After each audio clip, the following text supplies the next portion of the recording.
沈木慈坐牢6年，瞒着林幼卿藏了个女儿。6年前，只因他天热开空调，林幼卿的义弟云苏澈得了肺炎。一怒之下，林幼卿把沈木慈送进了监狱。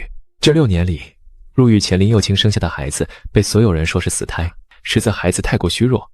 沈木慈瞒着林幼卿秘密为孩子治疗，入狱后又托人照顾。孩子取名沈婉欣，每个月都会来看他。当年狱中有人说，只要林幼卿松口，沈木慈就能出去。前3个月，他打了无数电话，林幼卿从未接听。直到第5个月，林幼卿的律师前来警告，说6年后会来接他。如今6年期满，沈木慈已从金贵耀眼的继承人变成了劳改犯，对林幼卿也早已不抱希望。爸爸，我们现在是要回家吗？不等沈木慈回答，一辆豪车停在面前。这车是沈木慈当年送给林幼卿的生日礼物。如今她已摇身一变，成了高高在上的女总裁。不过是坐了6年牢，装这副可怜模样给谁看？你失去的只是6年自由，但云苏澈当年因此住了半个月的院。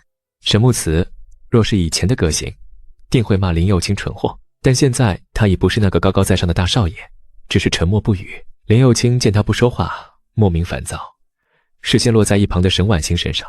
这些年你在里面过得不错，自己出狱还带着一个狱友。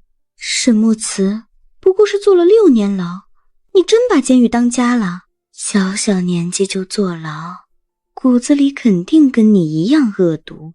女人尖酸刻薄的话一次次落入沈木慈耳中，她本就冰凉的心更加冰封。好友知道她出狱时间，提前把孩子送了过来。她原本还在犹豫要不要告诉林幼卿女儿的存在，现在看来已然没必要了。林幼卿让司机把车子开出去清洗消毒，沈木慈身子僵硬。当年林幼卿只是个贫困生，是沈木慈资助的她，但林幼卿心高气高，不肯接受资助，主动要求当她的保镖。那时的林幼卿连件像样的衣服都没有，满身补丁，沈木慈却从未嫌弃。如今时过境迁，他以雷霆手段夺走了沈家的一切，享受着沈家带来的荣誉，却早已看不上他了。沈木慈死死攥着拳头，垂眸拉着女儿准备进别墅。刚踏进去，一盆狗血从他们头上泼下。动手的是云苏澈，林幼卿认的义弟，也是他的救命恩人。姐夫，你刚出狱，狗血去晦气。沈木慈被泼狗血的那刻，林幼卿下意识往前走了一步。他曾经是沈木慈的保镖，每次遇到危险都会下意识保护他。沈木慈当年喜欢他，也正是因为这份时刻的守护。当初沈父曾提醒他，保护是保镖的分内之事，并非喜欢。但沈母早逝，沈父常年忙于事业，却爱的沈木慈分不清，只知道每次自己遇到危险需要陪伴时，林幼卿都在身边。他不顾沈父反对，执意要娶林幼卿。而婚后次月，林幼卿便带回了云苏澈。思绪回笼，沈木慈一点点擦去脸上的狗血。这是我家。呜呜，又清洁我怕，要不然我还是搬出去吧。林幼卿见沈木慈狼狈的模样，本有几分不忍，可看到他欺负云苏澈，瞬间变了脸。够了，你刚回来就不能消停一点？在里面待了6年，还不长记性？我本来准备让你缓缓再让你签，现在看来没必要了。林幼卿拿来一份股份协议转让书，居高临下地看着沈木慈。苏澈进入沈氏集团工作了，把你身上15%的股份全部转到他身上，这样他在公司不容易被欺负。只要你交出股份，当年恩怨一笔勾销。沈木慈盯着女人，满眼不可置信，没想到他们竟无耻到这种地步，逼他坐了6年牢，如今连他手上的股份都不放过。若我不愿意呢？我这不是在跟你商量。话落，身后的2个黑衣保镖直接狠狠踢向沈木慈的膝盖，迫使他瞬间跪在铺满鹅卵石的地上。锥心的痛传来，保镖一人一边强行摁着他摁手印，沈木慈挣扎不开。林幼卿，你这么对我，就不怕我爸回来找你算账吗？沈木慈，我看你是精神错乱了。你父亲早在我们婚后的第2天就死了。还有，我不喜欢你提你爸，别惹我生气。话落，林幼卿便将股权转让协议递给了云苏澈，带他回了屋里。保镖松开沈木慈后，沈婉欣趴在他身上哭了起来。爸爸，我不要回家了，我们离开好不好？哪怕是去之前的小房子里。沈木慈心痛难忍，他知道女儿说的小房子其实是监狱，他强压着情绪安慰女儿。婉欣，这是我们的家，爸爸会保护你的。哄完沈婉欣，沈木慈起身走到花园里，给6年未联系的父亲打去了一个电话。外界都传闻沈父出车祸去世，就连林幼卿也这么认为。但实则沈父是替上峰出国完成一项绝密任务，放弃了国内身份，才遭了这场假车祸。爸，您当年说的没错，我要跟林佑清离婚，去母留子。我早说过林佑清那个人不行，婚后第2个月就带一个不清不楚的异地入门，过了6年，你终于想通了。爸爸现在还在国外完成任务，不方便回去。不过我在国内留了一个精英小队，我把他们的电话给你，你若是想离开，就让他们带你来。好，他们最快明天能来吗？木慈，你是不是受了什么委屈？林佑清是不是欺负你了？这6年的苦难，远非欺负2字能概括。没有，我只是突然想明白了。我这边还有事，就先不说了。沈木慈怕再说下去会露馅，慌乱挂断了电话。很快，沈父便发来一个手机号码，说队长是他曾经带的徒弟，很可靠。沈木慈刚打算打过去，屋内便传来一阵吵闹声，还伴随着沈婉欣的哭声。他立刻冲了进去。沈木慈冲进屋内，看到沈婉欣被保镖摁跪在地上，胳膊都快被撇断了。婉欣，姐夫，这个孩子刚刚推我，他怎么年纪轻轻如此恶毒？他多大？你多大？他能推得动你？云苏澈，你算计我可以，但婉欣是我的心头肉，你敢算计他，我要你的命！呜，又亲姐我怕，要不然我还是搬出去吧，这样姐夫就不会要我的命了。够了，沈木慈，我本以为你坐了6年牢，性子已经磨平了，没想到还是这么恶毒，如今还带着一个小的回来，一起害苏澈。苏澈是我的人，谁敢让他痛1分，我就让你们痛10分。爸爸，救我！话落，林佑清大手一挥，让保镖把沈婉欣拖到外面，罚他跪1天。沈木慈上前拦阻，却被推开撞到桌角，眼前一片漆黑。沈婉欣被拖出去时，手掌和膝盖被地上的尖锐物划破，血肉一点点蹭出，孩子哭得撕心裂肺。爸爸，救我！爸爸，果然是你认的干女儿，跟你一样恶毒。既然她住进这，就得守这的规矩，感动主人就得受罚，往她身上泼1桶冷水，让她好好长长记性。现在是寒潮时期，在身上泼1桶冷水，再吹1天的风，足以致命。从前的林佑清从不会下此狠手，如今的他早已判若两人。冰水从沈婉欣的头上浇下，他整个人蜷缩在一起，眼皮也越来越沉。看着女儿受苦，沈木慈的心脏似是被凌迟，他竭力嘶喊：你没有什么冲着我来！他只是个孩子。在场的保镖面无表情，手上的冰水也不曾停。沈木慈终是忍不住了，情绪崩溃。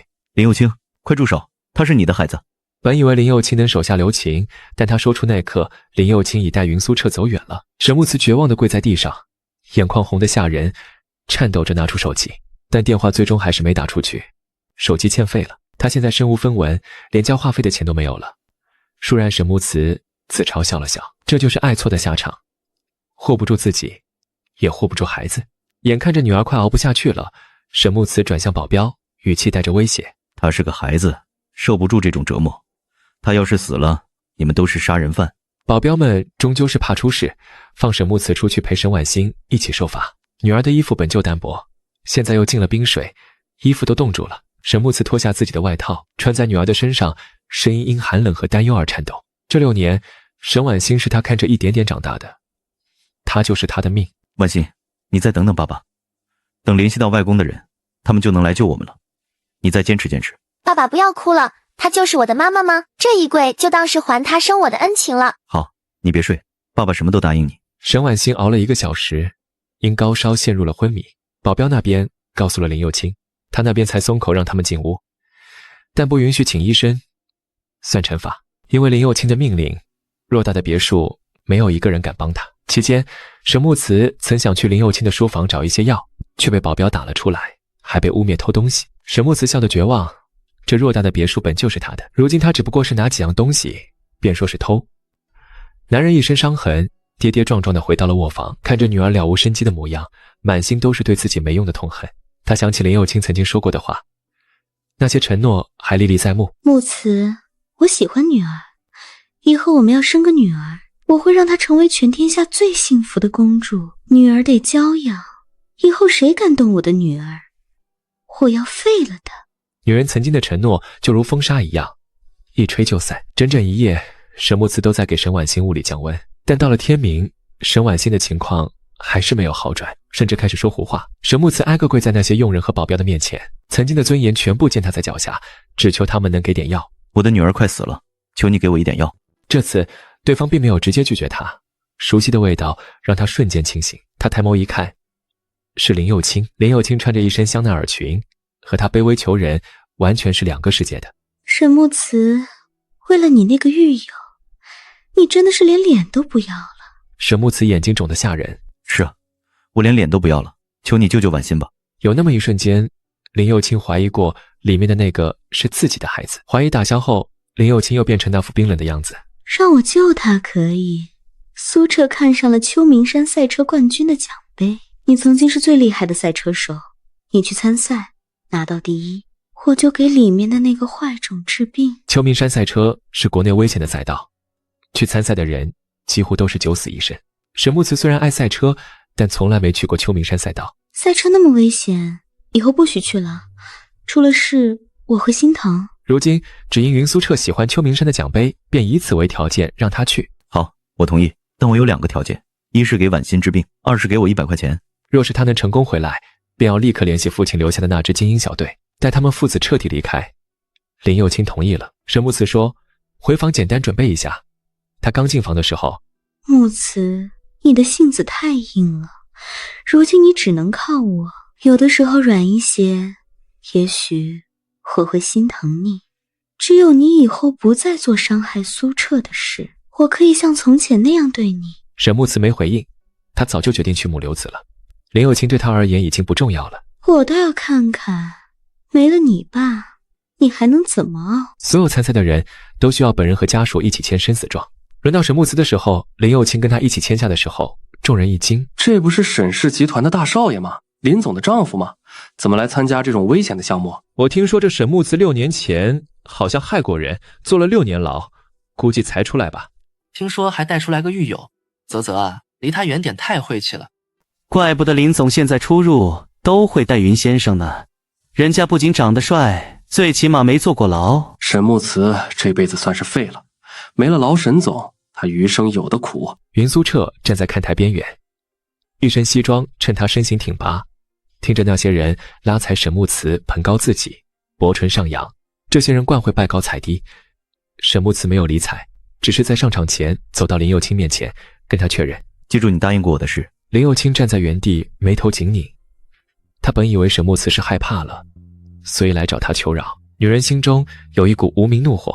沈木慈，就为了那个小杂种，你还真的是豁得出去。沈木慈垂在身侧的食指皱缩，指节泛白，心中冷笑。小杂种，他很期待等林佑清知道沈婉欣是他的女儿后，会后悔自己曾经的所作所为吗？赛道起点的发令员举起信号枪，随着一声清脆的枪响，沈木慈的黑色赛车如利刃般飞了出去，轮胎摩擦地面，留下2道黑色印记。赛场上，沈木慈身着黑色赛车服，紧握着方向盘，目光死死锁定前方赛道，利用每次弯道的惯性灵活超车。忽然，一辆车身布满划痕的黑车从右侧猛地紧压过来，两车间距不足半米，车内的男人探出头，嘴里尽是混话。沈木慈，虽然你坐过牢，但我不嫌弃你，我喜欢男人，但家里还有个老婆，我可以在外面养着你。不过我这个人呢，方便要求比较大，你得变着花样陪我玩。还有，我不喜欢我的人在外抛头露面，你……男人的话还没说完，沈木慈猛地打方向盘，同时脚下狠踩油门，赛车以一个极致的漂移撞开了男人的车，语气冷凝道：“滚！”毕竟6年没碰过车了。沈木慈的手有些深，指尖偶尔传来一丝僵硬，但他依旧凭借着本能与经验，一次次寻找机会超车，每一次加速，每一次过弯，都像是在跟死神博弈。直到最后一个呈 U 型的急弯，前面还有3辆赛车牢牢占据着领先位置。沈木慈紧攥着方向盘，指节因用力而发白，毫不犹豫地踩下油门，赛车码数瞬间飙至最高，引擎发出震天的咆哮。看台上的观众纷纷起身，满脸震惊。所有人都说沈木慈为了赢是疯了。砰的一声巨响，沈木慈的赛车右侧狠狠撞到了一旁的水泥栏杆，栏杆瞬间凹陷碎裂，眼前一阵浓密的白烟升腾而起，遮住了所有赛车手的视线。沈木慈的脑袋被飞溅的玻璃碎片划破，鲜血顺着额角滑落，滴在赛车服上。他狠狠咬下自己的手臂，浓郁的血腥味让他瞬间清醒。他再次踩下油门，赛车冲破白烟，在冲过弯道的瞬间完成最后超车。不管是其余的赛车手，还是看台上的观众，都目瞪口呆，纷纷议论说他是个疯子。最后，沈木慈拿下了第一，成功夺冠。沈木慈推开车门走下车，无视周围的欢呼与惊叹，对上前递奖杯的主办方工作人员说道，让主办方直接把奖杯送给了云苏澈。观众席一片欢声笑语。不愧是林总，果然御夫有术，能让高傲的沈大少像狗一样听你的话。林佑清被高高捧起，所有人都在恭喜他们二人。台下沈木慈的血从头顺着身子流到脚下。就在台上欢声雀跃的时候，那些赛车手们不服气，输给一个劳改犯。一群人把沈木慈拖到一旁，拳打脚踢教训。沈木慈蜷缩着，抱着头，眼泪混着血流淌在地上。就在沈木慈快晕死过去的时候，台上的林佑清回头了，不过却是在云苏澈的额头上轻轻落下一个吻。因为伤势比较严重，沈木慈足足昏迷了2天。等他醒来已是第3天下午。林佑清遵守了约定，派医生治好了沈婉欣，也给了他钱。他立刻给手机充了话费，联系了父亲留下的精英小队。精英小队说明天就来接他们，安排好一切。沈木慈对沈婉欣道：婉欣，明天外公的人就会来接我们，以后就没有人敢欺负我们了。明天他就会带着女儿离开。但就在当天晚上，云苏澈失踪了。林佑清打遍了电话，都没有查到云苏澈的下落。沈木慈正在房间收拾东西，家里还有很多小时候爸爸留给他的回忆，他要一起带走。这个别墅已经脏了，他以后都不会再回来。林佑清忽然出现在后面，猛地掐住他的脖子。沈木慈，果然是你，是你找人绑架了苏澈，6年了，你为什么还不肯放过他？林佑清掐着沈木慈的脖子，将他拖拽到走廊，他一挣扎就从楼梯上滚了下来。沈婉欣哭着上前抱住他：爸爸，你别伤害我爸爸。沈木慈骨头快断了，强忍着泪安慰沈婉欣：爸爸没事，别哭了。紧接着他又对林佑清道：我没有动云苏澈，我昏迷了2天，今天才醒，怎么会有时间对付他？但林佑清偏执己见：如果不是你，你为什么要收拾东西逃跑？沈木慈不敢告诉他，怕他现在发疯。但男人的犹豫在女人看来就是心虚。林佑清揉着眉心，语气沉重：苏澈对我有恩，我只是想报恩，等报完了他自然会离开，你为什么非揪着他不放？沈木慈抬眸对视着他，语气凄凉：什么恩要报7年？林佑清，我看你是假借报恩之名，行苟且之事吧。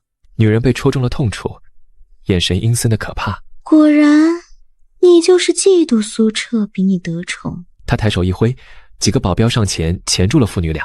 林佑清居高临下的看着沈木慈，开口说道：你放心，我不会伤你，你是我的丈夫，就算你做出这种事，我也不会拿你怎样。但你不是最在乎那个小杂种吗？那就让他替你赎罪好了。话落，沈婉欣便被保镖拖了出去，只听到车子的引擎声，孩子被送走了。沈木慈用尽全身力气，却挣脱不了保镖的禁锢，急切地开口：林佑清，他只是个孩子，你有什么事儿冲我来。从始至终，林佑清都不曾说过一句话。等沈木慈再看到女儿的时候，已经是在电视的屏幕上了。沈婉欣身上绑着炸弹，整个人被吊在空中，炸弹正在进行倒计时，999秒，998秒，时间1分1秒逝去。林佑清双腿交叠，坐在对面的真皮沙发上，向沈木慈施压。木慈，我再给你最后一次机会，说出苏澈的位置，我既往不咎。沈木慈眼神赤红，绝望地摇头：真的不是我。关键时刻，助理从房间拿出了沈木慈的手机，向林佑清汇报：林总，这是先生的手机，下午打出去一个电话，我查了，不是境内的号码。倏然，林佑清眸色越来越沉，嘴角噙着冷笑，语气冰冷地说道：哼，沈木慈，你还敢狡辩，给我拿鞭子抽那个杂种。什么时候先生愿意说实话了？什么时候停手？沈木慈也不敢再瞒着了，急忙阻止：不行，她是你的亲生女儿，你不能这么对她。林佑清目光瞬间变了，狠狠钳住男人的下巴，语气带着难以置信的质问：我的女儿？沈木慈哭着说出当年的事。林佑清身子微微发颤，但他还是多了个心眼，让手下去查了。5分钟后，林佑清回来了。沈木慈瞬间有了希望，以为孩子终于得救了，但林佑清上来便给了他一巴掌。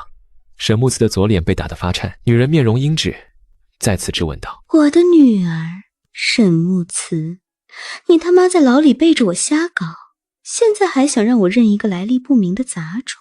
之前说他杂种，果然没冤枉他。”沈木慈脑子嗡嗡的，心里认定孩子明明就是林佑清的，这里面一定有什么误会，孩子真的是你的，不相信你可以做 DNA 鉴定。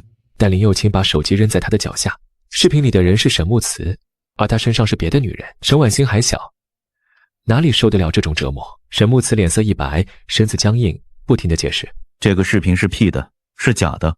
林佑清，我们在一起那么多年，我是什么人你最清楚，我绝不会做这种事。”林佑清冷嗤一声：“沈木慈，你向来表面一套，背后一套，你是什么人我可不清楚。沈木慈，我再给你最后一次机会，若是还不肯说出苏澈的下落，那个孽种的命我不会留。”沈木慈跪坐在女人的脚下，死死抓着她的衣服，无力地解释：“云苏澈的事真的跟我无关，真的。”女人冷哼一声，一脚踹开沈木慈，下令道：“给我打！”电视屏上，保镖的手上拿着鞭子，狠狠地抽下去，鞭子瞬间划破了沈婉欣的衣服，身上的血痕暴露在空气之中，一鞭、两鞭、12鞭，沈婉欣被打得快晕过去了，却没有发出一阵求饶声。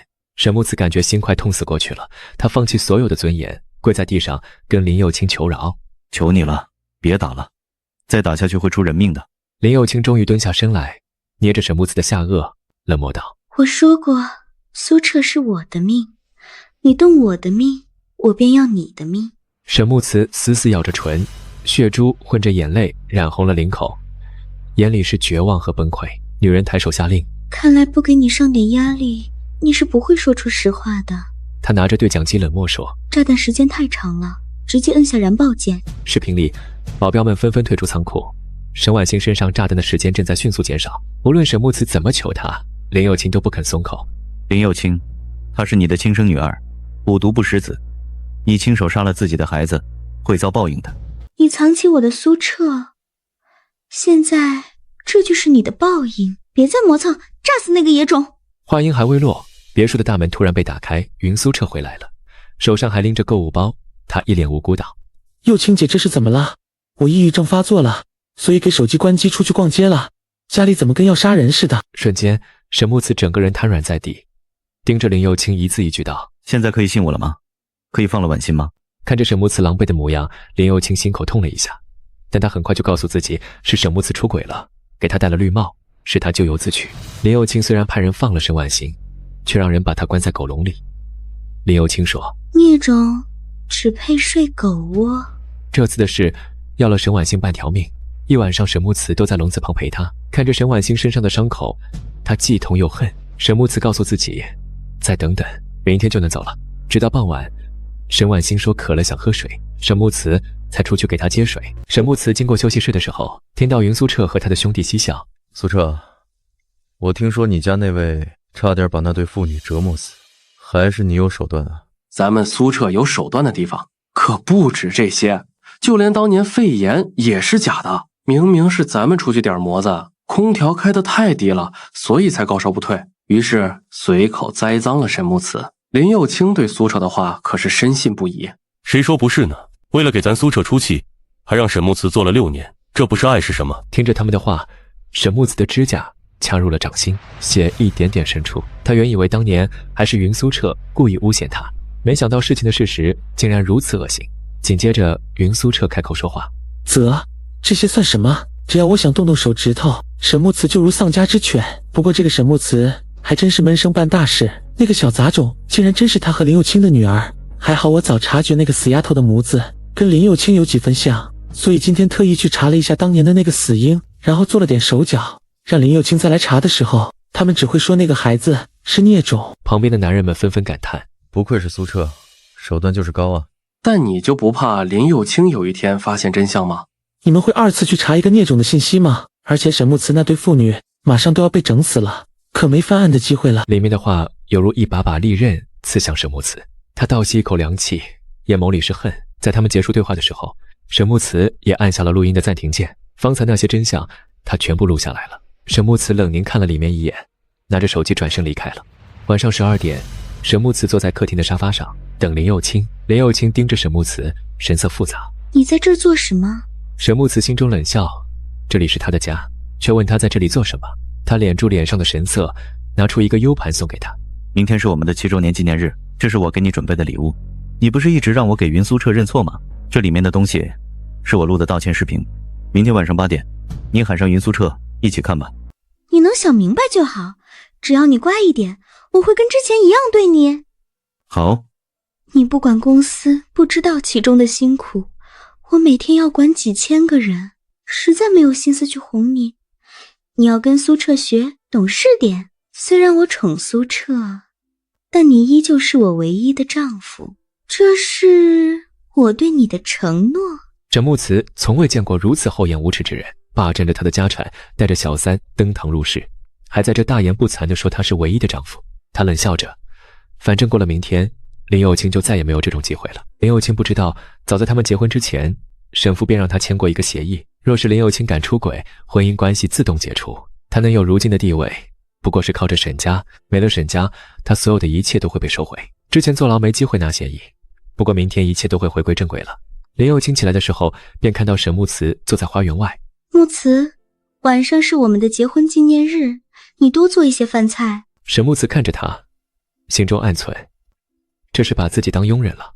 不等沈木慈有回应，林佑清便牵着云苏澈的手离开了。林佑清的车子刚开出去，精英小队的直升机便落在了别墅外，几十个身着迷彩服的劲壮男人从绳索上滑下。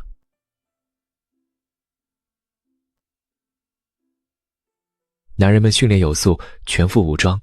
大少爷，我们来接您离开。我的孩子被关在笼子里了，麻烦你们帮我把他救出来。2个男人冲进别墅，3下5除2就把狗笼撬开，救出了沈婉欣。爸爸，我们是能走了吗？是，我们能走了。从今以后，爸爸都不会让任何人欺负你。众人护送沈木慈父女上了直升机，直升机离地面越来越远。沈木慈深深看了一眼曾经的家，从今以后，他不会再回这里了。在他临走前，已经联系了一个卖家，这套房子他已经卖出去了。虽然脏了，他不想要了，但也不想便宜这对狗男女。林佑清，你曾经施展在我身上的痛苦，我都会加倍偿还，为自己讨个公道。晚上10点多，林佑清带着云苏澈回到别墅门外，推门而入。这几日已经习惯沈木慈每天都会出现在他的眼前。林佑清下意识开口询问：沈木慈呢？他去哪了？佣人们白天都放假了，没人知晓沈木慈的去向。他们晚上回来时就没见到沈木慈的身影。林佑清眉头微拧，指尖无意识摩挲着衣角，但心里并未真正担忧，只因他知道那个孩子还在狗笼里关着，沈木慈大概率不会走远。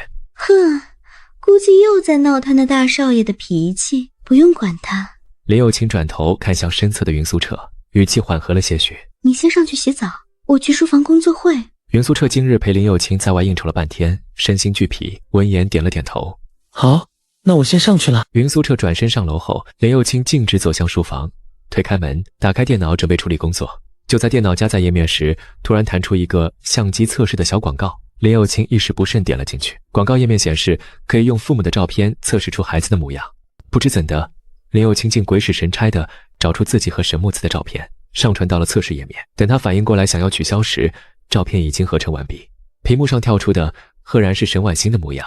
看到合成照片的那一刻，林佑清瞳孔微缩，惊了一下，指尖猛地攥紧了鼠标，但他很快强迫自己恢复镇定，暗自思忖，现在的大数据这么厉害，肯定是抓取了什么相关信息，才会出现这样的巧合。他清楚记得之前问过监狱的人，沈婉欣是沈木慈和别的女人生下的孽种，和自己毫无关系。林佑清心中一阵烦躁，一气之下直接退出了测试软件，试图继续工作，可脑海中那张小脸挥之不去，思绪早已被刚刚的合成照片打乱。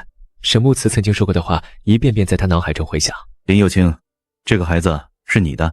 林佑清的思绪越来越乱，胸口像是堵着一团烈火，烦躁难耐之下，他猛地拿起一旁的烟缸，狠狠扔了出去。烟缸落地碎裂，玻璃片四溅，其中一块划破了他的手背，鲜血一点点从伤口渗出，顺着指尖滴落。但林佑清却丝毫感觉不到疼痛，满心只剩混乱与焦躁。书房的动静惊动了楼下留守的佣人，佣人赶紧快步跑了进来。太太，您的手受伤了。林佑清全然不顾手背上的伤口，眼神急切地看向佣人，一心只想找到那个孩子。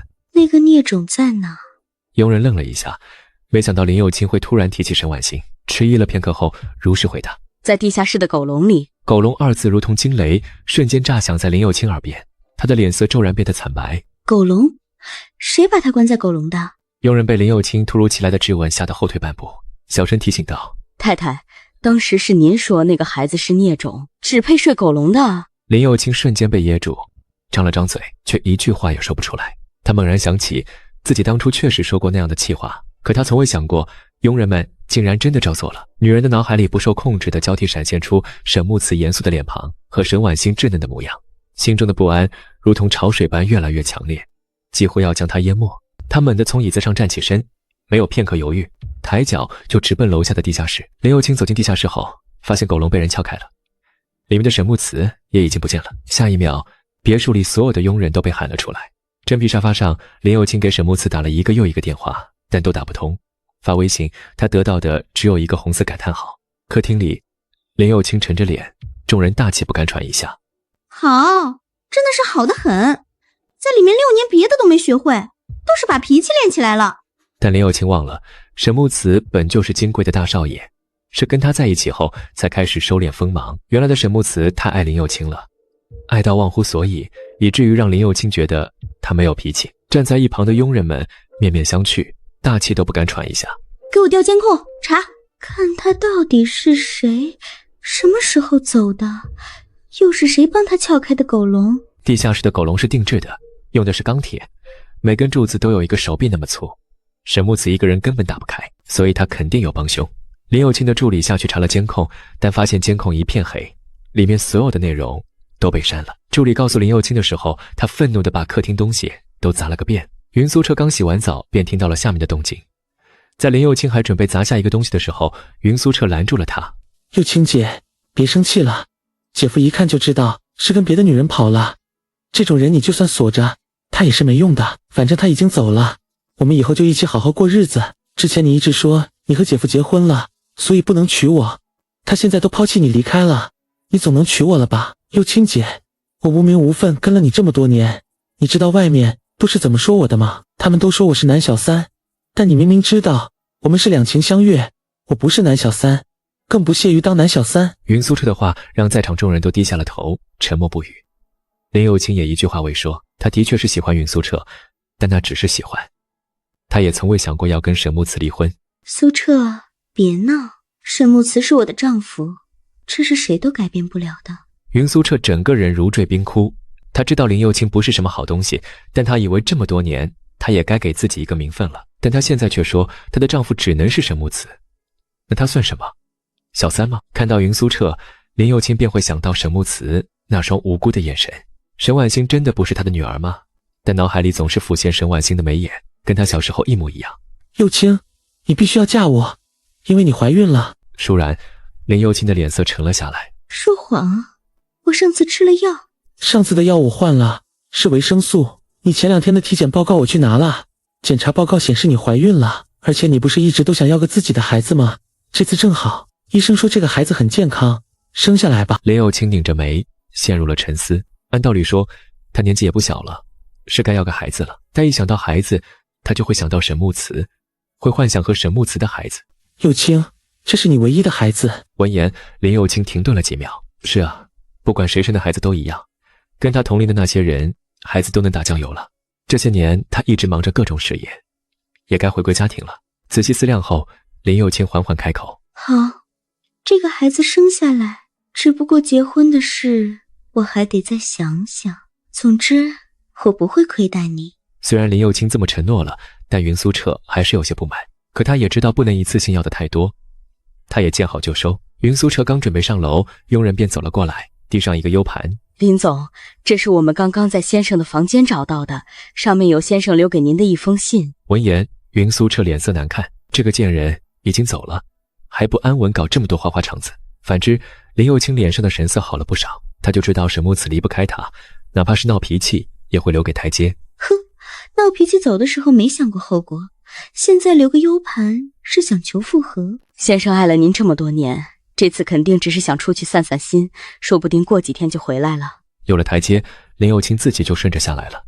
也是，当年他为了跟我在一起，不惜违背他父亲的意思，可见对我用情至深。既然他有认错的心，就把视频放出来吧。我正好想看看他都说了什么。佣人把 U 盘插在电视上，里面只有一个视频，直接点了进去。因为是偷拍，所以画面有些模糊，但还是能看出几个主角，尤其是声音。电视里传来众人调侃的声音，对话内容直指云苏澈。苏澈，我听说你家那位因为你失踪了几小时，差点把那对父女折磨死，还是你有手段？咱们苏澈有手段的地方可不止这些，就连当年肺炎也是假的，明明是咱们出去点模子，空调开得太低了，所以才是高烧不退。于是随口栽赃了沈木慈。林佑清对苏澈的话可是深信不疑。谁说不是呢？为了给咱苏澈出气，还让沈木慈做了6年，这不是爱是什么？这些算什么？只要我想动动手指头，沈木慈就如丧家之犬。不过这个沈木慈还真是闷声办大事，那个小杂种竟然真是他和林佑清的女儿。还好我早察觉那个死丫头的模子跟林佑清有几分像，所以今天特意去查了一下当年的事，然后做了点手脚，让林佑清再来查的时候，他们只会说那个孩子是孽种。电视里的对话落下，云苏澈脸色瞬间煞白，他慌忙上前，想要制止众人继续观看。假的，这都是假的，是合成的。佑清，你相信我，我那么喜欢你，怎么会做这种事？这一定是沈木慈合成的视频。林佑清的脸色阴沉的极为难看，他死死盯着云苏澈。滚开！云苏澈不肯退让，林佑清直接示意身边的保镖，保镖立刻上前将云苏澈拉到了一旁。被拉开的云苏澈依旧不死心，继续试图攀咬。佑清，这是诬陷，沈木慈的挑拨离间，你不能信一个外人啊！林佑清嫌云苏澈吵闹，示意手下处理。手下立刻上前堵住了云苏澈的嘴。电视上的视频继续播放，男人的戏谑声传来，让林佑清额头上的经脉瞬间暴起。不愧是苏澈，手段就是高啊！但你就不怕林佑清有一天发现真相吗？你们会2次去查一个孽种的信息吗？而且沈木慈那对父女马上都要被整死了，可没翻案的机会了。云苏澈相关的视频片段到此结束。紧接着，沈木慈录制的视频出现在电视上。林佑清，当你看到这个视频的时候，我应该已经远走高飞了。前面的视频你应该也看了吧？云苏澈是什么人，你也应该清楚了。当年你就是为了这种人，把我送进监狱6年，还为了这种男人虐待自己唯一的孩子。不过没关系了，在你次次选择云苏澈的时候，我们就是已经决定离开你了。林佑清，记住，这次不是你不要的，是我，去母留子，断亲协议书，我放在保险柜里。从今以后，你不再是婉欣的妈妈，我会重新找个好女人，她也会有新的妈妈。离婚协议书早在我们结婚第1天的时候你就签了，只要你出轨，我们之间的婚约就会自动解除。你也不用着急，因为我很快就会回来。你现在所拥有的以为都是沈家的，迟早我会让你滚蛋。至此，林佑清彻底懵了，她被骗了，还被骗了6年，伤害了最喜欢自己的丈夫。沈木慈被安排在这里住，虽然没有别处的环境那么好，但一应俱全。因为沈父在外面做绝密任务，为了避免暴露，上级领导也从未联系过沈木慈，更不知道他这些年受了这么多的委屈。当领导们听到沈木慈的遭遇后，个个义愤填膺。想不到木慈这些年竟受了这么多的委屈，你爸爸可是我们国家的荣耀，他怎么敢这么对你？木慈，你放心，有我们这些叔叔伯伯们在，绝对不会让你白受这么多苦。我明天就安排海城那边的人去查他，把他这些年做的所有违法违规的事都列出来，绝对让他吃不了兜着走。看着叔叔伯伯们对他如此照顾，沈木慈先是鞠躬感谢，然后开口说道：我知道各位的好意，但这件事毕竟是我自己的事，我也更想自己报仇。如果到时候有需要叔叔伯伯们帮助的地方，我一定会开口。众人见沈木慈如此坚持，也没有再说什么。在大院住了1周，沈木慈时时刻刻关注着沈氏集团的情况，他要报仇，也要拿回属于自己的一切，但不能引起公司的内斗，所以还需要徐徐图纸。这日，沈婉欣跟大院里的孩子一起出去玩，天黑了还没有回来，沈木慈慌了。他刚出去，便看到一个女人抱着沈婉欣回来了。爸爸，我刚刚去外面玩，被别的人欺负了，是这个阿姨帮了我。因为沈木慈他们在大院有些人看来是外来者，再加上他是个单亲爸爸，所以有时候沈婉欣会被人说闲话。多谢，如果你以后有什么需要我帮忙的，可以告诉我。不用客气，你以后若是在这里遇到什么事，可以告诉我，我都能帮你。还有，我叫傅廷玉。好，多谢傅小姐。婉欣，天色不早了，快跟阿姨说再见，我们要回家了。看着父女俩渐行渐远的身影，傅廷玉眼里透着一股失望，看来他真的不记得自己了。没事，来日方长，他有的是时间。回到自己的家后，沈木慈给沈婉欣洗澡的时候，发现她的身上多了很多淤青。沈木慈眸子一冷，婉欣，是谁打你了吗？因为一直觉得亏欠沈婉欣，沈木慈平时重话都不舍得说，但现在却一而再再而三的被人欺负。沈婉欣抱着沈木慈的手臂，懂事道：爸爸，没事的，不疼。沈婉欣说，大院的小孩都说他没妈妈，还有个坐过牢的爸不配跟他们玩，还说他是个野孩子。听到这些话，沈木慈的心在滴血。晚上，沈木慈把女儿哄睡之后出了一趟门，半个小时后才回来。翌日天刚蒙蒙亮，大院里便响起阵阵惨叫声。沈婉欣被吵醒了，沈木慈起身了，对他道：你在里面休息，爸爸先出去一趟。沈木慈刚出去，门口便聚集了一堆人，等着兴师问罪的人。沈木慈，你是不是有病？在我们家门口放那么多水，是想害死谁？你们不会教自家小孩，这些是让你们的脑子清醒清醒。闻言，众人脸色一凝，其中一个男人抬手就准备教训沈木慈，但手臂在半途中被傅廷玉拦住了。傅廷玉重重地甩开男人的手臂，语气冰冷：沈木慈是被请来的，他的父亲在国外完成绝密任务，为国争光。你们就是这么欺负沈叔的儿子？需不需要我打电话给沈叔，告诉他你们这些人是怎么欺负他的儿子？闻言，众人瞬间怂了。沈父在圈子里还是很具有威慑力的，而且是个十足的疯子，十分护短。要是知道他们欺负了他的儿子和孙女，估计会直接从国外冲回来。上一秒还怒气冲冲的几个男人瞬间泄了气。咱们走，不跟一个坐过牢的人一般见识。但沈木慈却不肯放过他们，迈步走到他们面前挡住去路，一字一句道：如果各位以后还管不住孩子，我不介意帮你们管。众人敢怒不敢言，灰溜溜地走了。待那群人走后，沈木慈跟傅廷玉道谢：刚刚谢谢你为我出头，但你从小就在这个大院长大，跟他们应该也很相熟，其实没必要因为我跟他们起正面冲突。傅廷玉的双眸散着情，盯着沈木慈道：为了你什么都可以。沈木慈不蠢，傅廷玉一而再再而三地帮他，现在还说出这种话，他明白了他的心意。傅小姐，如果我没记错，这应该是我们第二次见面，我的情况傅小姐应该也都知道，所以傅小姐不用在我身上浪费时间。傅小姐看样子应该比我小5、6岁，如果你不介意的话，可以喊我一声哥哥。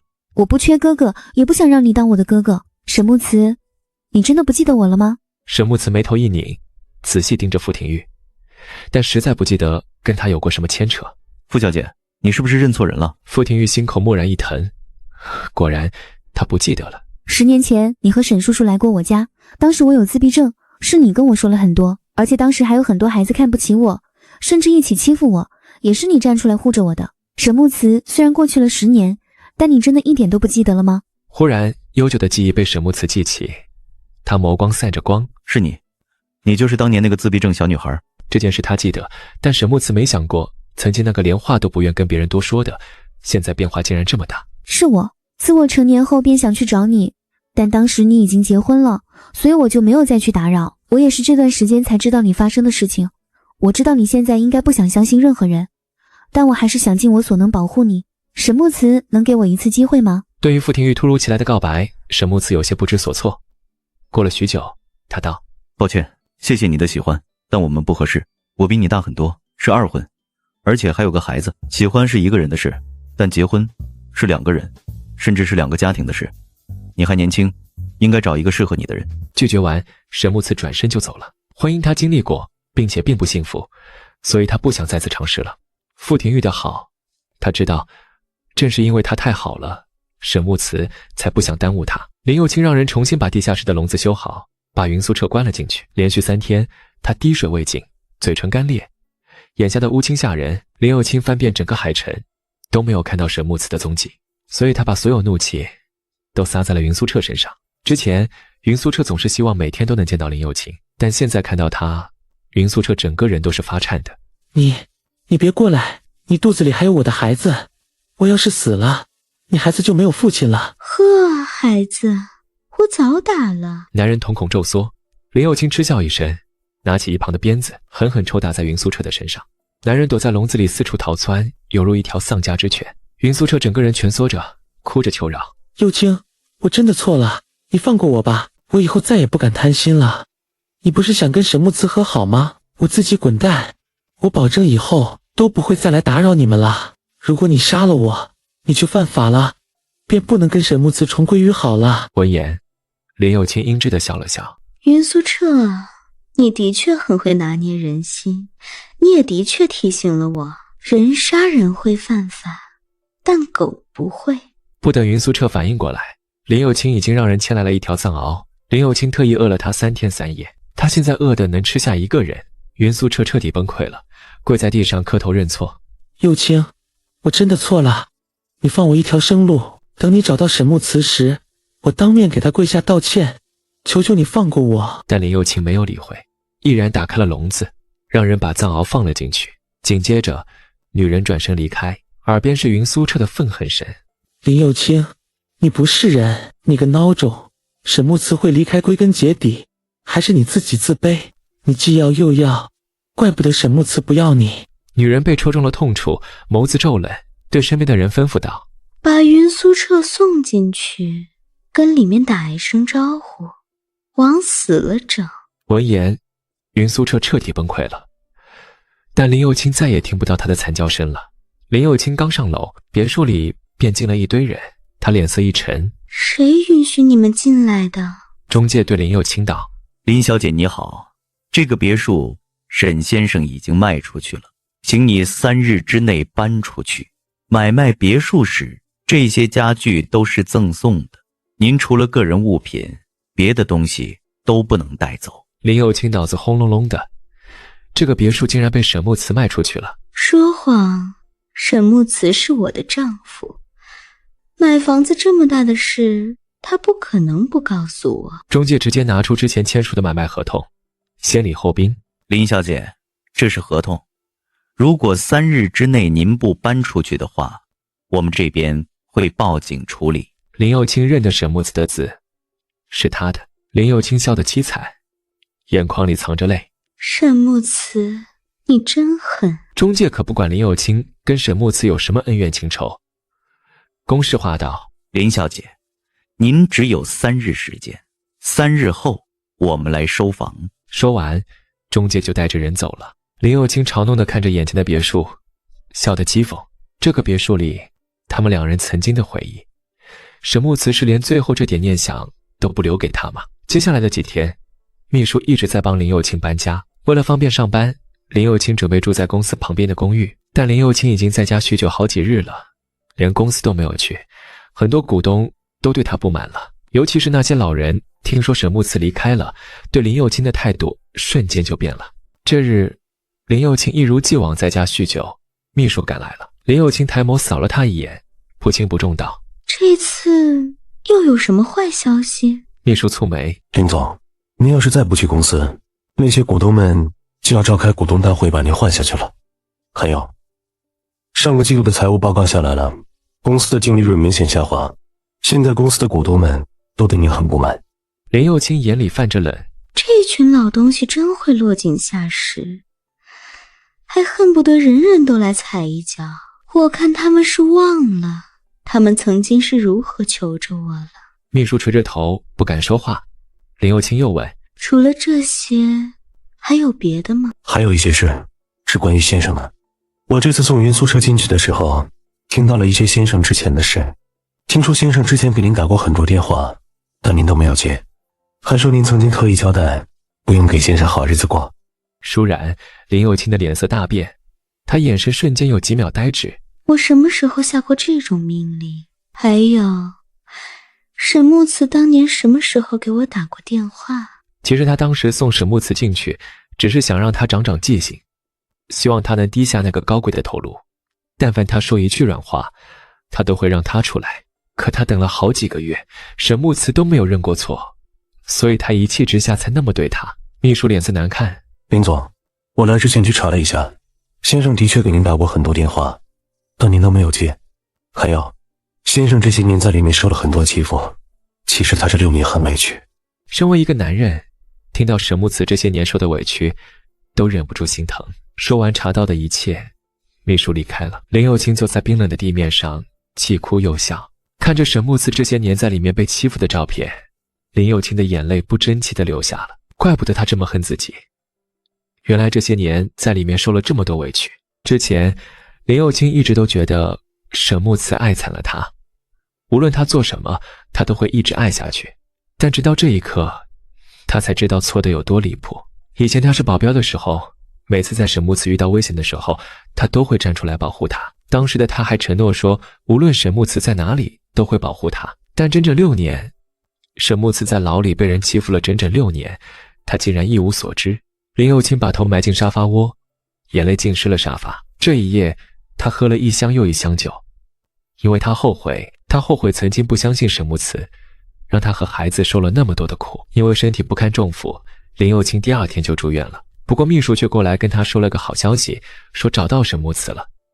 他在京都，沈木慈卖房的钱到账了，他在京都买了一套大平层，带着沈婉欣从大院搬了出来。搬家的那天，傅廷玉来帮他了。虽然沈木慈拒绝了很多次，但傅廷玉就是不肯走，也不肯放弃。沈木慈，你有拒绝我的权利，我也有追求你的权利，我们2个互不干扰。傅廷玉是一个活生生的人，他真想跟着，沈木慈也没办法。再加上沈婉欣的确很喜欢他，沈木慈就没有那么抗拒了。帮沈木慈搬完家后，他留下傅廷玉吃饭，傅廷玉陪沈婉欣玩，而他在厨房忙碌。从小到大，沈父都没有让他进过厨房。但有一年，林又青的身体不好，沈木慈便学会了做饭。仅仅用了半个小时，沈木慈就做出了3菜1汤。没想到你做饭这么好吃。为了前妻学的。傅廷玉的手臂明显一致，他知道沈木慈是故意的，想逼走他。哦，那你前妻还真不咋样。如果跟我在一起，我以后肯定不会让你进厨房。这种话，我前妻之前也承诺过很多次。闻言，傅廷玉有些绷不住了。我跟那种渣女可不一样，要不你跟我试试？算了，没兴趣。不管傅廷玉怎么进攻，沈木慈防守的无懈可击。吃饭结束，家里又来了一个客人，是沈氏集团的法务，也是看着沈木慈长大的顾叔叔。木慈，公司最近的动荡有点大，股东们都对林又青十分不满意。我觉得你可以趁此机会回来，夺回沈氏集团的一切。顾叔，一定要最近吗？我最近在给婉欣忙着上户口和忙着上学的事。婉欣已经6岁了，同龄人早都上学了，可她一直被我耽误着。沈氏集团我要夺回来，但婉欣我也不想亏欠。话音刚落，傅廷玉便走了过来。你去做你想做的事吧，婉欣可以交给我。沈木慈皱眉，他倒不是不相信傅廷玉的为人，只是觉得不好意思。这时沈婉欣也从屋里走了出来。爸爸，你去忙自己的事吧，我会乖乖的听话，跟傅阿姨在一起，不会乱跑的。木慈，如果可以，我觉得你最好还是明天跟我一起回海城，这毕竟是你爸爸的心血，耽误不得。见所有人都这么说，沈木慈同意了。好，我明天跟你回去。2人订了明天的机票，傅廷玉便在这里住下了。晚上，沈木慈在客厅跟朋友打电话，朋友说林又青可能知道他的下落了。不用管，先吊着他。恰好傅廷玉刚洗完澡，围着浴巾出来了。吊谁？吊别人不如吊我，我好吊。闻言，沈木慈吓得连忙把电话挂断了。他回眸一看，傅廷玉的身上只围着一条浴巾，不由看迷了眼。你出来怎么不穿衣服？虽然连孩子都有了，但沈木慈已经6年没怎么跟女人打过交道了。见沈木慈的耳根红烫，傅廷玉勾着唇：“这是你家，我没衣服，要不我穿你的衣服？”沈木慈不傻，知道傅廷玉是故意的。他站起身瞪着他：“傅廷玉，我知道你在打什么歪心思，我劝你趁早死心。还有，你这身材不行，我之前看过，身材比你好的比比皆是。”说完，沈木慈就转身准备离开，却被傅廷玉拉住了。